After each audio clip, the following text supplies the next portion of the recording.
വചനമൊഴി November 13. വചനഭാഗം 2 കോരിന്തോസ് 11:16-21. ലൂക്കായുടെ സുവിശേഷം 10:8-16. വിശുദ്ധ ലൂക്ക അറിയിച്ച നമ്മുടെ കർത്താവ് ഈശോ മിശിഹായുടെ പരിശുദ്ധ സുവിശേഷം. ഏതെങ്കിലും നഗരത്തിൽ നിങ്ങൾ പ്രവേശിക്കുകയും അവർ നിങ്ങളെ സ്വീകരിക്കുകയും ചെയ്യുമ്പോൾ നിങ്ങൾക്ക് വിളമ്പുന്നത് ഭക്ഷിക്കുവിൻ.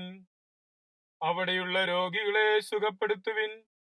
ദൈവരാജ്യം നിങ്ങളെ സമീപിച്ചിരിക്കുന്നുവെന്ന് അവരോട് പറയുകയും ചെയ്യുവിൻ. ഏതെങ്കിലും നഗരത്തിൽ പ്രവേശിക്കുമ്പോൾ അവർ നിങ്ങളെ സ്വീകരിക്കാതിരുന്നാൽ നിങ്ങൾ പുറത്ത് തെരുവിലേക്ക് ഇറങ്ങി പറയണം, നിങ്ങളുടെ നഗരത്തിൽ നിന്ന് ഞങ്ങളുടെ പാദങ്ങളിൽ പറ്റിയിട്ടുള്ള പൊടി പോലും നിങ്ങൾക്കെതിരെ ഞങ്ങൾ തട്ടിക്കളയുന്നു.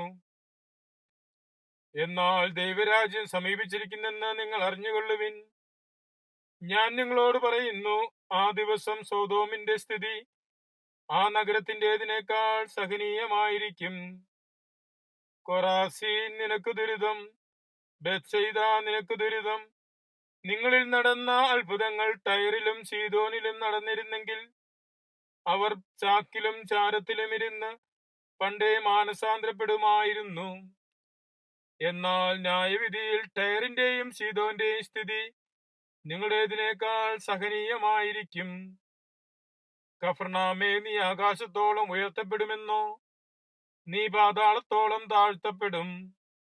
നിങ്ങളെ കേൾക്കുന്നവൻ എന്നെ കേൾക്കുന്നു, നിങ്ങളെ നിരസിക്കുന്നവൻ എന്നെ നിരസിക്കുന്നു, എന്നെ നിരസിക്കുന്നവനോ എന്നെ അയച്ചവനെ നിരസിക്കുന്നു.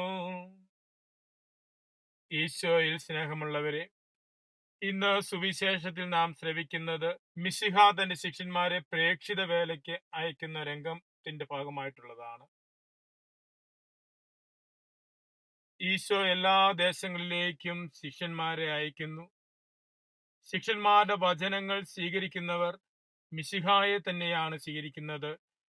മിശിഹായെ സ്വീകരിക്കുന്നവർ അവിടുത്തെ അയച്ച ദൈവത്തെയാണ് സ്വീകരിക്കുന്നത്. ദൈവം തന്നെ വെളിപ്പെടുത്തിയത് മിശിഹായിലൂടെയാണ്, വചനത്തിലൂടെയാണ്. ആ വചനത്തിന്റെ വെളിപ്പെടുത്തലാണ് വചനപ്രഘോഷകരിലൂടെ പങ്കുവയ്ക്കപ്പെടുന്നത്. വചനം സ്വീകരിച്ച് മാനസാന്തരത്തിന്റെ ജീവിതത്തിലേക്ക് വരുവാനാണ് വചനം പ്രഘോഷിക്കപ്പെടുന്നത്. വചനം ലഭിച്ചിട്ടും മാനസാന്തരപ്പെടാതെ ജീവിക്കുന്നവരുടെ അവസ്ഥ വചനം അറിയാതെ ജീവിക്കുന്നവരുടെക്കാൾ കഠിനമായിരിക്കുമെന്നാണ് ഈശോ പറയുന്നത്. കൊറാസീൻ, ബേത്സയിദ, കഫർനാം നഗരങ്ങൾ ഈശോയുടെ വചനം കേൾക്കുകയും അവിടുത്തെ അറിയുകയും ചെയ്തവരായിരുന്നു. പക്ഷെ അവർ ഈശോയെ സ്വീകരിച്ചില്ല. അവരുടെ അവസ്ഥ അവരുടെ അവസ്ഥ വിജാതീയ പട്ടണങ്ങളായ ടയറിന്റെയും സീദോന്റെയും അവസ്ഥയേക്കാൾ കഠിനമായിരിക്കുമെന്നാണ് ഈശോ പറയുന്നത്. വചനം അറിഞ്ഞിട്ടും വചനത്തെ തിരസ്കരിക്കുന്നത് ഗൗരവമായ തെറ്റാണ്. വചനം അറിഞ്ഞവർ വചനം ജീവിക്കുമ്പോഴാണ് മറ്റുള്ളവർക്കും വചനം അറിയുവാൻ സാധിക്കുന്നത്.